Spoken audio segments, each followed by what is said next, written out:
Ready to move in premium triplex villas at Bachupalli APR projects. CBI కస్టడీలో ఉన్న కవితను ఆదివారం సాయంత్రం ఆమె సోదరుడు కేటీఆర్ కలవనున్నారు. ఢిల్లీ మద్యం పాలసీ స్కామ్ కేసులో సిబిఐ కస్టడీలో ఉన్నారు కవిత. ఆమెను ప్రతిరోజు సాయంత్రం గంట పాటు కుటుంబ సభ్యులతో పాటు న్యాయవాదిని కలిసేందుకు అనుమతి ఇచ్చింది కోర్టు. ఈ నేపథ్యంలోనే ఆదివారం సాయంత్రం 6 గంటల నుంచి 7 గంటల మధ్యలో కేటీఆర్ కలవడానికి అనుమతి లభించింది.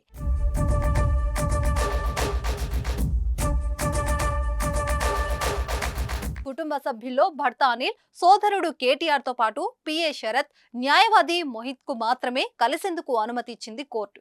ఈ క్రమంలో శనివారం కవితను ఆమె భర్త అనిల్ తో పాటు లాయర్లు శరత్, మోహిత్ రావు కలిసి మాట్లాడారు. గతంలో ఈడీ కవితను అరెస్టు చేసి ఢిల్లీ తిహార్ జైలుకు పంపించింది. ఆ తర్వాత జరిగిన పరిణామాల నేపథ్యంలో సిబిఐ కూడా విచారణ చేపట్టేందుకు కోర్టును అనుమతి కోరింది. ఈ తరుణంలోనే కవితను అరెస్టు చేసి విచారించేందుకు సిద్ధమైంది సిబిఐ.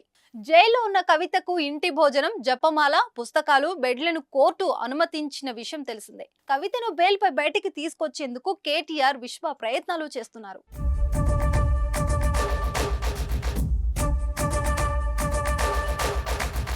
సుమన్ టీవీలో మీ పర్సనల్ అండ్ బిజినెస్ ప్రమోషన్స్ కోసం కింది నెంబర్కి కాంటాక్ట్ చేయండి.